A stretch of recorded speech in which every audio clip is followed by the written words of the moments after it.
Pablo Picasso একসময় বলেছিলেন যে every act of creation is first an act of distraction. অর্থাৎ কোনো কিছু সৃষ্টি করার ক্ষমতা পেতে হলে আগে কোনো কিছু ধ্বংস করতে হবে। কিন্তু কেমন হবে যখন এই উক্তিটা চলে যাবে একটি বড় স্কেলে? ইতিহাসের শুরু থেকে মানুষ আবিষ্কার করে আসছে এবং এই আবিষ্কারের টাইমলাইনে একসময় মানুষ এমন একটা জিনিস আবিষ্কার করে ফেলে যেটা মানব জাতির ধ্বংসেরই কাজে আসবে, অ্যাটমিক নিউক্লিয়ার বম্ব। যেই দিনটিতে মানব জাতির হাতে এই অস্ত্রটি এসেছে সেই দিনই আল্লাহ তাআলার সাথে মানব জাতির ধ্বংসের চুক্তিপত্রে স্বাক্ষরিত হয়ে গিয়েছে। 6 আগস্ট 1945 আমেরিকা হিরোশিমাতে লিটল বয় নামের একটি অ্যাটমিক নিউক্লিয়ার বম্ব ফেলেছিল।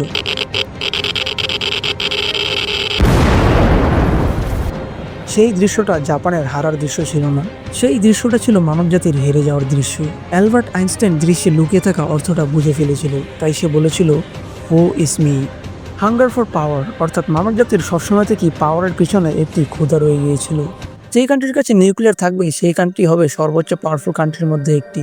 তাই প্রত্যেকটা কান্ট্রি ছুটে বেড়াচ্ছে নিউক্লিয়ার ওয়েপনের পিছনে। অলমোস্ট তৃতীয় বিশ্বযুদ্ধ হয়ে যাচ্ছে, কিন্তু প্রত্যেকটা দেশের সাধারণ সিটিজেনদের লস ছাড়া আর কোনো কিছুই হচ্ছে না। বিশ্বযুদ্ধ কখনোই কোনো দেশের ডেমোক্রেসি এবং তার সিটিজেনদের জন্য ছিল না। বিশ্বযুদ্ধ ছিল দেশের পলিটিশিয়ানসদের পাওয়ার হাংরিনেস এবং সেলফ স্যাটিসফ্যাকশনের জন্য। প্রথম তো ওপেনহাইমার বুঝতে পারেনি যে জিনিসটা আসলে কি হয়েছে, কিন্তু যখন পরে 9 তারিখে ফ্যাটম্যান নামে নিউক্লিয়ার বোমাটি নাগাসাকিতে ফেলা হয়েছিল তখন ওপেনহাইমার বুঝে গিয়েছিল that making atomic bomb was a mistake.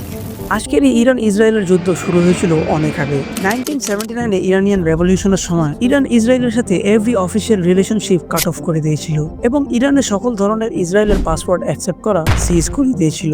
তখন ইহুদির দখল করা ফিলিস্তিনেও ইরানের সকল ধরনের ট্রাভেল ব্যান করে দেওয়া হয়েছিল। তখন আয়াতুল্লাহ খোমেনি ইসরায়েলকে এনিমি অফ ইসলাম বলে ডিক্লেয়ার করে দিয়েছিল। সে ইসরায়েলের নাম রেখেছিল লিটল শয়তান, অর্থাৎ ছোট শয়তান, এবং আমেরিকাকে বলা হয়েছিল দ্য গ্রেট শয়তান, অর্থাৎ সবচেয়ে বড় শয়তান। তখন ইরান শিয়া লেবানিজ পার্টিদের একত্র করে এনে একটি পলিটিক্যাল এবং মিলিটারি অর্গানাইজেশন বানিয়েছিল, যেটার নাম হলো হিজবুল্লাহ, এবং তাদেরকে আইডিওলজিক্যাল ইন্ডক্ট্রিনেশন প্রোভাইড করা হয়েছিল। তাদেরকে মিলিটারি ট্রেনিং সহ অসংখ্য ইকুইপমেন্ট প্রোভাইড করা হয়েছিল সার্টেন আমেরিকান এবং ইসরায়েলি টার্গেটদের এলিমিনেট করার জন্য। কারণ ইরান খুব ভালো করে জানতো যে ইসরায়েল একটি সন্ত্রাসী কান্ট্রি, তাদের হাতে ক্ষমতা আসলে তারা কিছুদিন পর আশেপাশের কান্ট্রিকেও দখলে নিয়ে নিবে। তখন ইসরায়েলের নজর ছিল লেবাননের উপর, কিন্তু ইরান হেজবুল্লাহর মাধ্যমে ইসরায়েলের হাতে লেবাননের দখল হওয়া থেকে বাঁচিয়ে নেয়। সামনে যে ইরান 1979-এ ফিলিস্তিন লিবারেশন অর্গানাইজেশনের সাথে রিলেশন তৈরি করে নেয় এবং তারা হামাসের সাথেও কানেক্টেড হয়ে যায়। 2006-এ ইসরায়েল হেজবুল্লাহর সাথে যুদ্ধ শুরু করে দেয় এবং এরপরে ইসরায়েল ফিলিস্তিনের সাথে অনেকবার যুদ্ধ করে। 2008, 2009, 2012, 2014, 2021 and 2023 থেকে শুরু করে বর্তমান পর্যন্ত ইসরায়েল হাত ধুয়ে পড়ে আছে ফিলিস্তিনকে দখল করার জন্য। এর মধ্যে 1982-এ লেবানন এবং গাজা ওয়ার ছিল ইসরায়েল এবং আরব ওয়ারগুলোর মধ্যে সবচেয়ে ডেডলিয়েস্ট কনফ্লিক্ট। তখন থেকে ইরান যথেষ্ট কারণ পেয়ে গিয়েছে ইসরায়েলে অ্যাটাক করার জন্য। তখন পর্যন্ত ইরান এবং ইসরায়েলের মধ্যে খুব ভালো বন্ধুত্ব ছিল, কিন্তু 1990s-এর পরে ইউএসএসআর যখন ডিসলভ হয়ে যায় তখন তাদের মাঝে আর কোনো বন্ধুত্ব থাকে না। ফিলিস্তিনে যেসব মুসলিম বসবাস করতো তাদের মধ্যে মেজরিটি পার্সেন্টেজ অফ মুসলিম ছিল সুন্নি মুসলিম। ওয়ালাইকুম আসসালাম।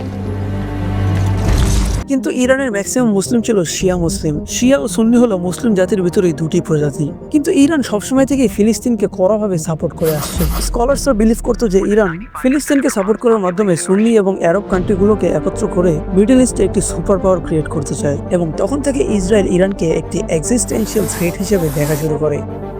If Iran's terror proxies were firing thousands of rockets at your cities, perhaps you'd be more measured in your praise.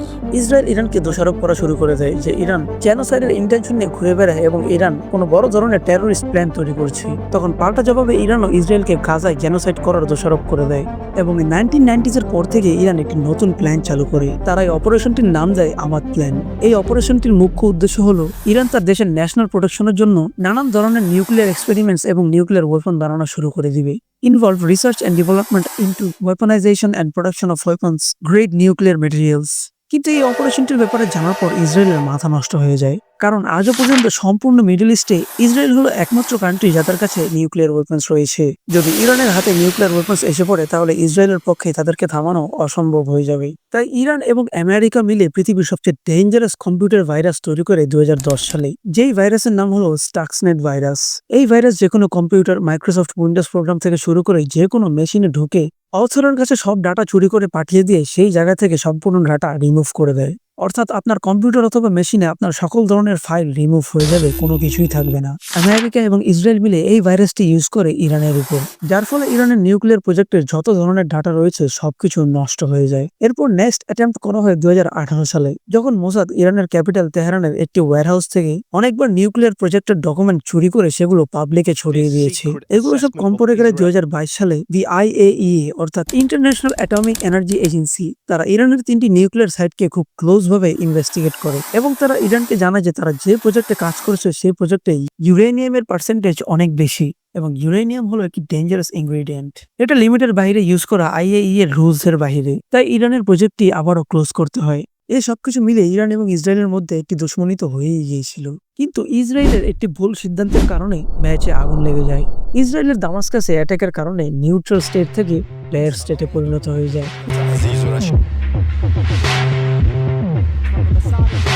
2024 এর এপ্রিলের দিকে ইসরায়েল দামাস্কাসে ইসরায়েলি এম্বাসিকে বোম দিয়ে ধ্বংস করে দেয়, যেটা ইরান এবং ইরানের supreme leader Ayatollah Ali Khomeini মোটেই ভালোভাবে নেয় না। কারণ ইসরায়েল দামাস্কাসে যে অ্যাটাকটি করে সেই অ্যাটাকে ইরানের বেশ কিছু ইম্পর্টেন্ট অফিসিয়াল লোক, আর্মি মেজর জেনারেল এবং অনেকেই মারা যায়। এর মধ্যে ছিল জাহিদের ডেপুটি ব্রিগেডিয়ার জেনারেল মোহাম্মদ হাদি, হোসেন আমান ইলাহি, আলী আগা বাবেই সহ আরো অনেকেই। তখন ইরান বুঝে গিয়েছিল যে এটা একটা ডিরেক্ট ডিক্লারেশন অফ ওয়ার, কিন্তু বলতে হবে ইরান একটি সোয়াগলা কান্ট্রি। ইরানের অ্যাটাক দেওয়ার স্টাইলও সেই। 13 এপ্রিল 2024 যখন IPL খেলা চলছিল, তখন IPL এর শুভেচ্ছা জানানোর জন্য এবং ইসরায়েলের অ্যাটাকের জবাব দেওয়ার জন্য ইরান প্রায় 150টি মিসাইল দিয়ে স্বাগত জানায় ইসরায়েলকে। কিন্তু ইসরায়েলের ভাগ্য ভালো ছিল, ইসরায়েলের ডিফেন্স সিস্টেম খুব ব্যয়বহুল্য থাকায় মিসাইল এয়ারবর্নে থাকতেই ডিফেন্স মিসাইল দিয়ে তাদেরকে ধ্বংস করে দেয়। কিন্তু ইরান নাছোড়বান্দা, যেহেতু 150 মিসাইলে কাম হয়নি, 2024 1 অক্টোবরে ইরান আবারও 200 মিসাইল দিয়ে অ্যাটাক করে ইসরায়েলে এবং ইরানি অপারেশনের নাম দেয় অপারেশন ট্রু প্রমিস 2। টার্গেট ছিল ইসরায়েলি মিলিটারি ফ্যাসিলিটিস, মোসাদের হেডকোয়ার্টার এবং নেভাতিমের এয়ারবেস গুলো। আউটকামে ইসরায়েলের এয়ারবেসে বেশ কিছুটা ক্ষতি হয়, কিন্তু ইসরায়েলের ক্যাপিটাল তেল আবিবের স্কুলগুলো এবং রেস্টুরেন্টগুলোতে খুব কোল্যাট্রাল ড্যামেজ হয়। একদিনের অ্যাটাকে ইসরায়েলে প্রায় 40 থেকে 53 মিলিয়ন ডলারের ক্ষতি হয়। এরপর থেকে ইসরায়েল সিক্রেটলি প্ল্যান করতে থাকে যে তারা কিভাবে ইরানকে টেক ডাউন করবে। এর সূত্রপাতি এক্সিকিউট করা হয় অপারেশন রাইজিং লায়ন। ইসরায়েল 2025 সালের 13 জুনে একটি সিক্রেট অপারেশন চালু করে রাইজিং লায়ন নাম দিয়ে। টার্গেট ছিল ইরানের কি ফ্যাসিলিটিস গুলো, নাতানজ ইউরেনিয়াম এনরিচমেন্ট ফ্যাসিলিটি এবং ইরানের মিসাইল প্রোডাকশন সাইটগুলো ধ্বংস করে দেওয়া হয় এবং ইরানের সিরিয়ান মিলিটারি লিডার সহ মেজর জেনারেল সাইদ আব্দুল রাহিম মোসাভিকে খুন করে ফেলা হয়। এর সাথে সাথে ইরানের 6 জন মেজর নিউক্লিয়ার সায়েন্টিস্টকেও খুন করে ফেলা হয়। এরপর থেকে দুই দেশের মধ্যে অনেক বড় ওয়ার শুরু হয়ে যায়। দুই দেশের মধ্যে যুদ্ধ শুধু দুই দেশই নয়, আশেপাশের দেশেও এফেক্ট পড়ে। প্রায় 12 দিন পর্যন্ত যুদ্ধ চলতে থাকে, কিন্তু যুদ্ধে ইরানের চেয়ে ইসরায়েলের লস বেশি হয়েছে, কারণ ইসরায়েল ইরানের সাথে যুদ্ধ চলাকালীন আবার ফিলিস্তিনও যুদ্ধ কন্টিনিউ রেখেছিল। তো ইসরায়েলের যত সব ওয়ার আর্সেনাল রয়েছিল সেগুলো সম্পূর্ণভাবে ইরানের উপর ইউজ করতে পারেনি। দুই দেশে একসাথে হামলা চালানোর কারণে তাদের ডাবল আর্সেনাল ইউজ হয়েছে, যার কারণে ইরান ওয়ারে অ্যাডভান্টেজ পেয়ে যায়। এর মধ্যে ইরানের কাছে আবার রয়েছে হাইপারসনিক মিসাইল, যেটা নাম হচ্ছে ফাতে 1। এই মিসাইলের স্পিড অফ সাউন্ডের থেকেও বেশি ছিল এবং ইরানের কাছে আরো রয়েছিল ক্রুইজ মিসাইল, যেটা নাম হচ্ছে হোভেইজে মিসাইল। এই মিসাইলটি স্টেলথ মোডে চলে এবং ইরানের ডিফেন্স সিস্টেমের রাডার বাইপাস করে ভিতরে ঢুকে যায়। এই অবস্থা ইসরায়েলের ডিফেন্স সিস্টেম অনেক ব্যয়বহুল্য থাকায় এবং দুটি দেশে একসাথে যুদ্ধ চালানোর কারণে ইসরায়েলে আর্থিক সমস্যা দেখা দেয়। এই প্রেসারের মাঝখানে অনেকবার চেষ্টা করেও ইসরায়েল ইরানের নিউক্লিয়ার ফ্যাসিলিটি ধ্বংস করতে পারেনি, কারণ ইরানের নিউক্লিয়ার ফ্যাসিলিটি গুলো ছিল ডিপ আন্ডারগ্রাউন্ড পাহাড়ের ভিতরে। এই জন্য ইসরায়েলের মিসাইল সেই জায়গাকে পেনিট্রেট করে ভিতরে ঢুকতে পারেনি। সামনে যে 13 জুনে আমেরিকা ইরানের 3টি নিউক্লিয়ার ফ্যাসিলিটিতে বোম মেরে সেগুলোকে ধ্বংস করে দেয়, কিন্তু পরে জানা যায় যে আমেরিকার অ্যাটাকে ইরানের কোনো নিউক্লিয়ার ফ্যাসিলিটিস এর কোনো ক্ষতি হয়নি। U.S. military strikes on 3 of Iran's nuclear facilities last weekend did not destroy the core components of the country's nuclear program and likely only set it back a few months. পাল্টা জবাবে Iran কাতারের একটি US military বেসে missile launch করে দেয়। Iran retaliates. An American airbase in Qatar coming under fire from medium and short-range ballistic missiles. সামনে যে Donald ট্রাম্পের উপর কাতার এবং সৌদি প্রেসার ক্রিয়েট করতে থাকে যে সে যেন দুটি দেশের মধ্যে যুদ্ধের সিজ ফায়ার করে দেয় এবং সামনে যে 24 জুনে দুটি দেশ রাজি হয়ে যায় সিজ ফায়ার করার জন্য। এরপর যুদ্ধ থেমে যায়। In the last half an hour, Israel has confirmed it has agreed to a ceasefire with Iran. কিন্তু যুদ্ধ থেমে গেলেও এটি শুধু সিজ ফায়ার হয়েছে। তার মানে এটা নয় যে ইসরায়েল এবং ইরানের মধ্যে বন্ধুত্ব হয়ে গিয়েছে। কি হবে যখন ইসরায়েল ফিলিস্তিনকে ছেড়ে সম্পূর্ণ ফোকাস ইরানের উপর দিবে, এবং কেমন হবে দৃশ্য যখন সামনে ইরান নিউক্লিয়ার বোমা সাকসেসফুলি তৈরি করে ফেলবে। সো গাইস, ভিডিও জুড়ে আমি ছিলাম মনিরুজ্জামান অপু আপনাদের সাথে। আশা করি ভিডিওটি আপনাদের কাছে ভালো লেগেছে। এরকম আরো ডকুমেন্টারি ও এন্টারটেইনমেন্ট মূলক ভিডিও পেতে আমার চ্যানেলটিকে সাবস্ক্রাইব করে রাখতে পারেন ও বেল আইকনটি ক্লিক করে দিতে পারেন। দেখা হবে নেক্সট ভিডিওতে।